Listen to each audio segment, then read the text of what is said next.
welcome to another episode of Down to Earth but Heavenly Minded.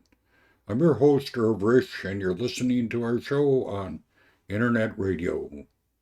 And today we're going to continue on in the book of Daniel, and today we're going to be on chapter 6. The Book of Daniel, Chapter 6, by Daniel C. Snaddon.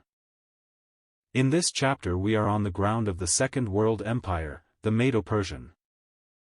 This empire is represented in the dream of Nebraska by the chest and arms of silver. Daniel is seen in this chapter occupying the highest position in the empire. Darius had heard of the wisdom of Daniel and had given him a position of honor.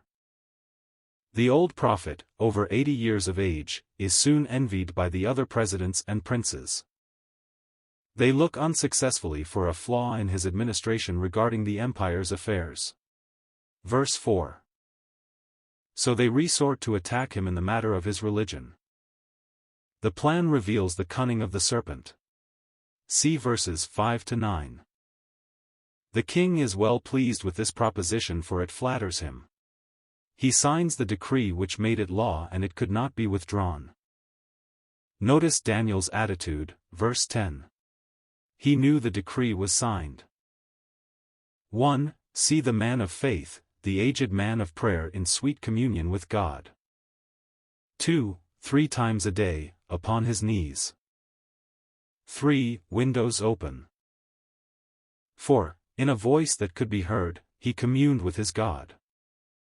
Brethren and sisters, prayer is the highest activity of which the human spirit is capable. Luke 11, Lord, teach us to pray. William Gladstone, prayer is the highest exercise of the human intellect. Rabbi Burns, prayer is a correspondence fixed with heaven. President Eisenhower, addressing a large group of students, said, prayer is still the highest force in the world, and when used by dedicated men and women, nothing in this wood is impossible.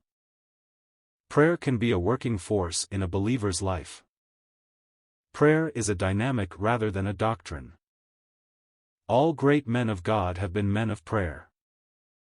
If this simple yet profound spiritual exercise was practiced by believers, there would be fewer marital and family problems. Fewer lean years and desert experiences. Fewer spiritual dwarfs, fewer human wrecks on the rocks of time. Beloved, nearly all of our trouble can be traced to our negligence in prayer. Prayers should be the pilot, pivot, perimeter, source, center, circumference of our lives. Men and women of God in every age have stormed the battlements of heaven with unshakable confidence. The evidence of these spiritual victories stand all around. Shall we in our generation do less? Daniel is cast into the den of lions, verse 16. Despite his efforts, the king could not deliver Daniel. When Daniel is thrown to the lions, a stone is laid upon the mouth and it is sealed with the king's signet. He is strictly speaking in a grave. This brings to our attention another tomb in the garden, Christ's tomb. The stone was placed before it and it was sealed, etc.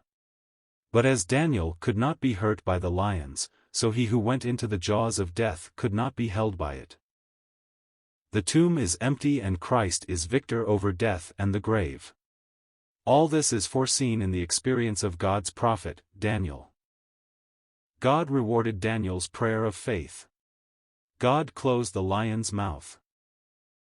The king was upset, ran to the den early in the morning, CV 19-20. Daniel's reply, verses 21-22. Because he believed his God.